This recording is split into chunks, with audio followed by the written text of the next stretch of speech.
Assalamualaikum warahmatullahi wabarakatuh.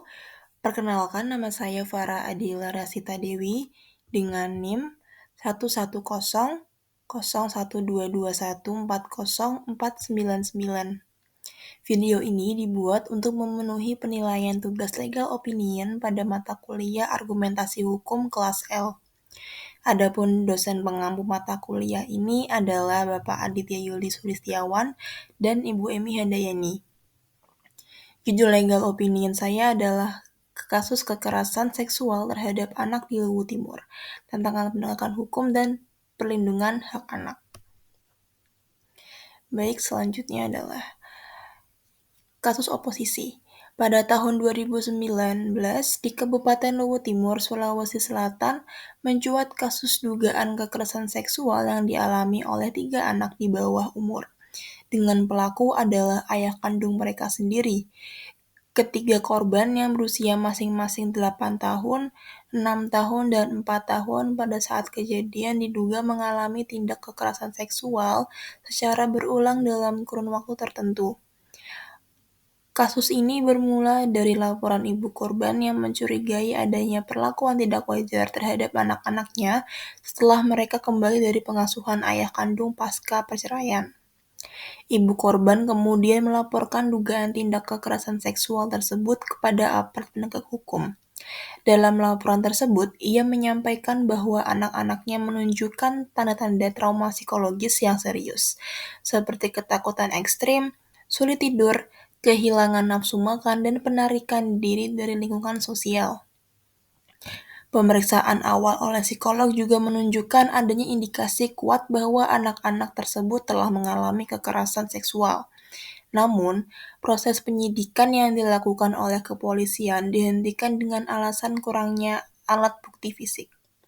Penghentian penyelidikan ini memicu reaksi luas dari masyarakat termasuk aktivis perlindungan anak yang menilai bahwa keputusan tersebut tidak mencerminkan keadilan dan gagal melindungi hak anak sebagai kelompok rentan. Mereka berpendapat bahwa trauma psikologis yang dialami korban seharusnya dianggap sebagai bukti yang sah dan signifikan dalam mendukung laporan ibu korban. Kasus ini kemudian menjadi perhatian nasional setelah diliput secara luas oleh media massa yang mengungkapkan kelemahan sistem peradilan dalam menangani kasus kekerasan seksual terhadap anak. Selanjutnya adalah fakta yang pertama, identitas dan kondisi korban.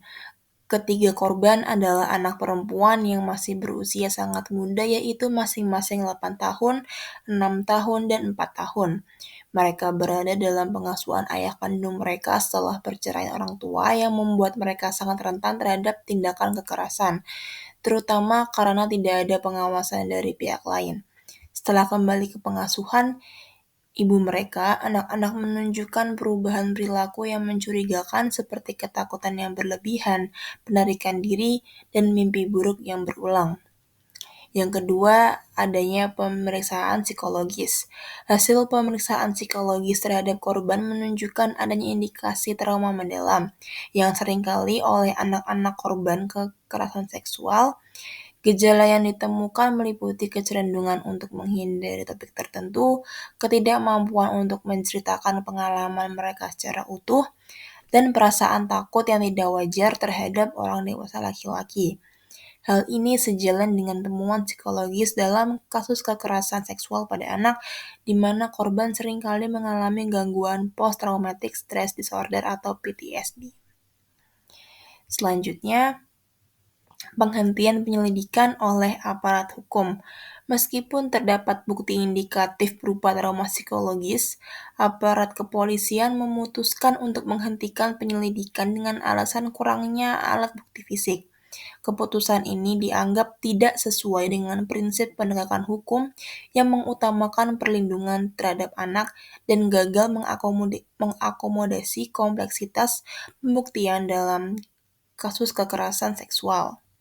Yang keempat, adanya reaksi publik, yaitu penghentian penyelidikan ini memicu gelombang protes dari berbagai elemen masyarakat, termasuk organisasi perlindungan anak, lembaga swadaya masyarakat, dan aktivis hak asasi manusia.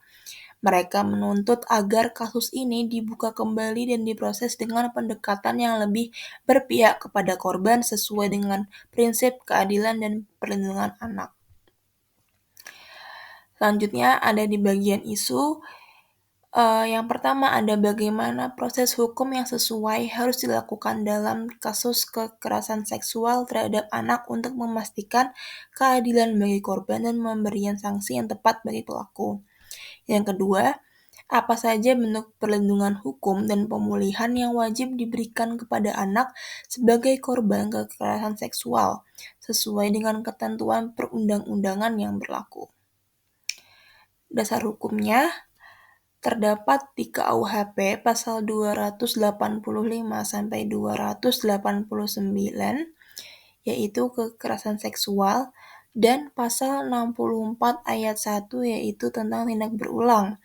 Yang selanjutnya ada di KUHP yang terdapat pada di pasal 184 yaitu alat bukti sah termasuk bukti psikologis. Lalu ada UU Perlindungan Anak yaitu larangan kekerasan seksual di pasal 76D, sanksi pidana di pasal 81 dan kewajiban perlindungan di pasal 44. Selanjutnya ada UU TPKS yang itu hak korban atas perlindungan, pemulihan dan bukti psikologis diakui. Terdapat di pasal 67 sampai 68. Selanjutnya di Undang-Undang Perlindungan Saksi dan Korban. Hak restitusi, perlindungan dan kerahasiaan identitas di pasal 7A, 8 dan 19. Selanjutnya ada di Perma nomor 1/2022 yang adanya aturan restitusi korban termasuk biaya rehabilitasi. Selanjutnya ada Konvensi Hak Anak atas Perlindungan dan Rehabilitasi, dan ada di PP nomor 43/2017, yaitu restitusi hak korban kekerasan seksual. Selanjutnya ada di Undang-Undang HAM, yaitu negara wajib melindungi hak anak, pasal 52. Dan yang terakhir ada di Permen PPPA nomor 20/2010, yaitu pedoman penanganan anak korban kekerasan. Selanjutnya, analisis. Yang pertama, proses penegakan hukum.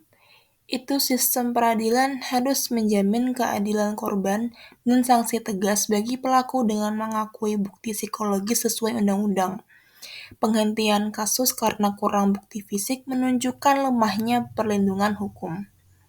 Lalu yang kedua, hak dan perlindungan anak. Korban berhak atas rehabilitasi fisik, psikologis, dan sosial, serta kompensasi yang sesuai. Negara wajib memastikan perlindungan hukum dan pemulihan anak berjalan optimal. Dan yang terakhir adalah tantangan penegakan hukum. Kurangnya koordinasi antar lembaga dan pemahaman aparat menyebabkan penanganan korban anak tidak maksimal. Bukti psikologis sering diabaikan meski diakui sah oleh undang-undang. Lalu pada bagian terakhir yaitu kesimpulan. Pada penanganan kasus kekerasan seksual anak di Luwu Timur menunjukkan kelemahan sistem hukum dengan fokus berlebihan pada bukti fisik dan kurangnya perlindungan korban.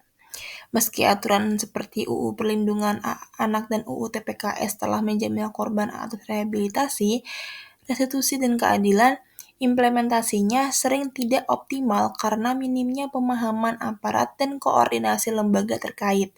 Reformasi diperlukan untuk mengutamakan pendekatan berbasis korban, memanfaatkan bukti psikologis, dan memastikan perlindungan penuh hingga pemulihan sosial korban. Penegakan hukum harus berorientasi pada keadilan restoratif dan hak asasi anak. Sekian penjelasan dari Legal Opinion dari saya. Terima kasih, apabila ada kesalahan mohon dimaafkan. Wassalamualaikum warahmatullahi wabarakatuh.